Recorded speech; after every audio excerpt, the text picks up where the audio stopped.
Գյորջյան Կասկադ 60 ամիս փուլային վճարում բազմաթիվ առավելություններ։ Պարոն Ալիևին և պարոն Ալիևը նկարագրեց քրիստոնյա նահատակներին որպես պատերազմական հանցագործների և պահանջեց, որ եվրոպական քաղաքական համայնքի աջակցության ժողովը անցկացվի Ադրբեջանում։ Մի երկիր, որը բռնապետության ներկա է։ Ինչը հետաքրքիր է, որովհետև կարելի է ասել, որ Հայաստանը այսօրվա դրությամբ իրավունքի գերակայություն չունեցող երկիր է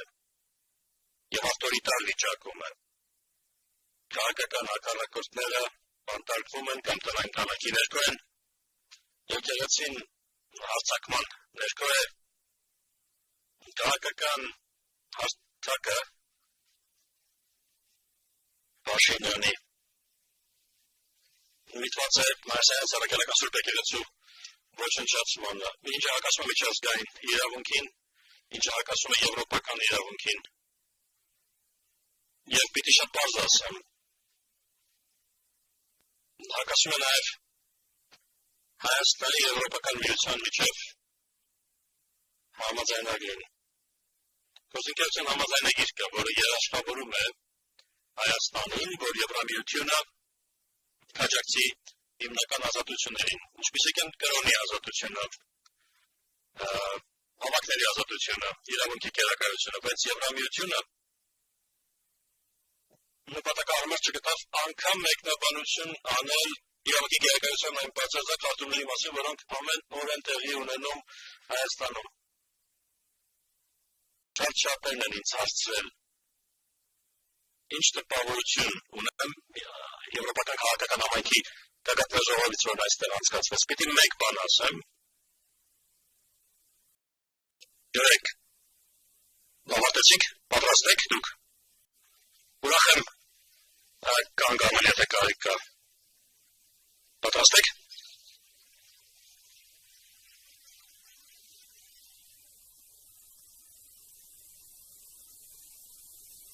Ինքս անկերից ես երկրվե չեմ տեսել, որ նման ժողով անցկացվի ու ներդրում անելու ոչ մի պատահորություն Հայաստանի նկատմամբ չստանձնվի, որ էական որևէ խոստում չտրվի բնավ Հայաստանի ժողովրդին։ Որևէ մեկ օգուտ անգամ, որը շոշափելի կլիներ, կամ որևէ հայի համար օգուտ կբերեր չներկայացվեց։ Ինչ ներկայացվեց, սակայն, ներկայացվեցին Հայաստանից զատ այլ երկրների շահերը, մասնավորապես արևելային տարբեր ուղիները զարգացնելու իրենց շահերը, այլ Հայաստանի այլ գործընկերների նկատմամբ ոտնձգությունների, հարձակումների շահերը, դրանք ամբողջովին ցույց տրվեցին, բայց օգուտները Հայաստանի համար, իդեմս օրինակ ստորագրվող պայմանագրերի, որոնք կարող է թղթի արժեք ունենային կամ չունենային, որի վրա դրանք գրվել են, Եվրամիությունը հեռացավ իրավունքի գերակայությանը սատարելու իր հանձնառությունից։ Վարչապետը մեկ անգամ կետ հրապարակավ չհիշատակեց ոչ քաղաքական բանտարկյալներին, ովքեր ահավոր պայմաններում պահվում են Բաքվում, կամ այն փաստը, որ այսօր Հայաստանի տարածքի 200 քառակուսի կիլոմետրը բռնազավթված է։ Փոխարենը նա հաջողություններ նոր փոխանակվեց ադրբեջանցիների հետ և խոսեց այնպես, կարծես այս շատ էական խնդիրներից որևէ մեկը անդրադարձի կարիք չունի։ Դրանից հետ մենք բոլորս տեղյակ ենք, որ վերջերս ոչնչացվում են եկեղեցիներ և դա շարունակվում է Լեռնային Ղարաբաղում։ Մեկ անգամ կետ չհիշատակվեցին հանցագործությունները ընդդեմ քրիստոնյա ազգաբնակչության, որոնց արդյունքում այդ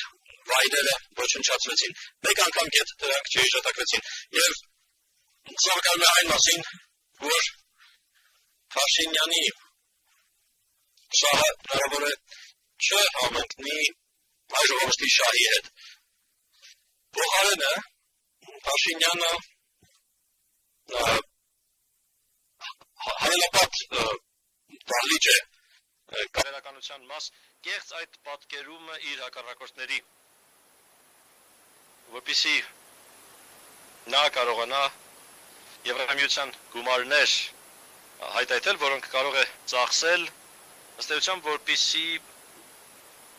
աղավաղի այն, ինչ մարդիկ տեսնում ու լսում են ինտերնետում։ Ես կարծում եմ, սա շատ կարևոր է եւ մեր կազմակերպությունը 140 էջից բաղկացած փաստաթուղթ է հրապարակել, որտեղ դատապարտում է այն, ինչ մենք տեսնում ենք Եվրամիության գործունեության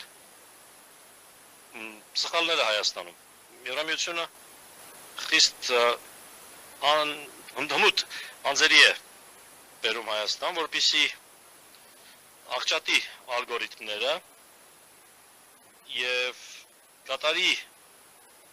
գործողություններ ընդդեմ բաների, որոնք ինքը կհամարի օտարերկրյա միջամտություն։ 28 էջանոց փաստաթղթում սա նկարագրված է։ Այդ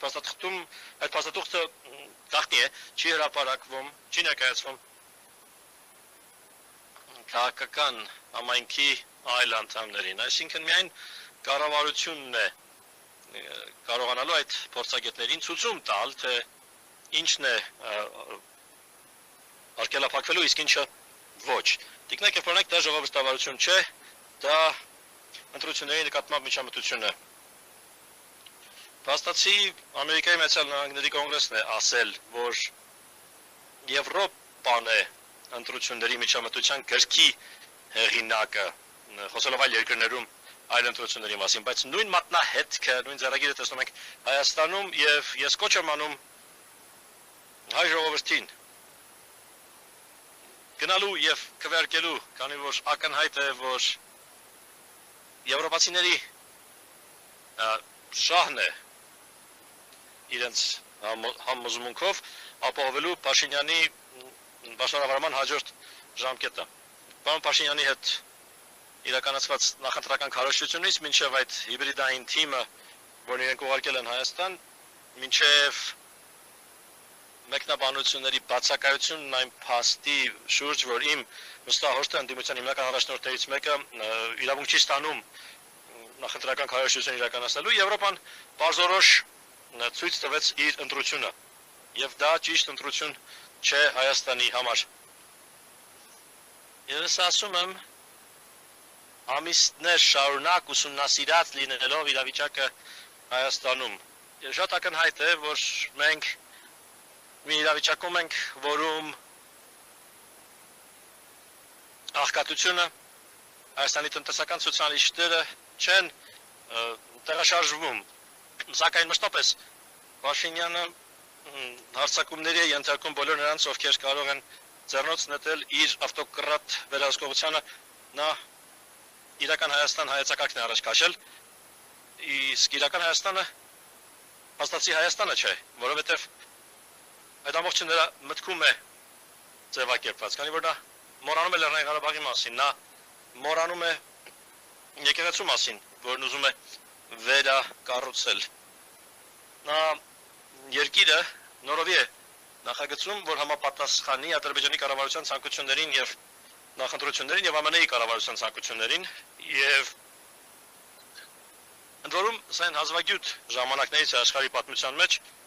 որ երբևէ տեսել ենք, որ քաղաքական առաջնորդը այսքան բացասական վարվի իր ժողովրդի պատմության մշակույթի եւ կրոնի նկատմամբ։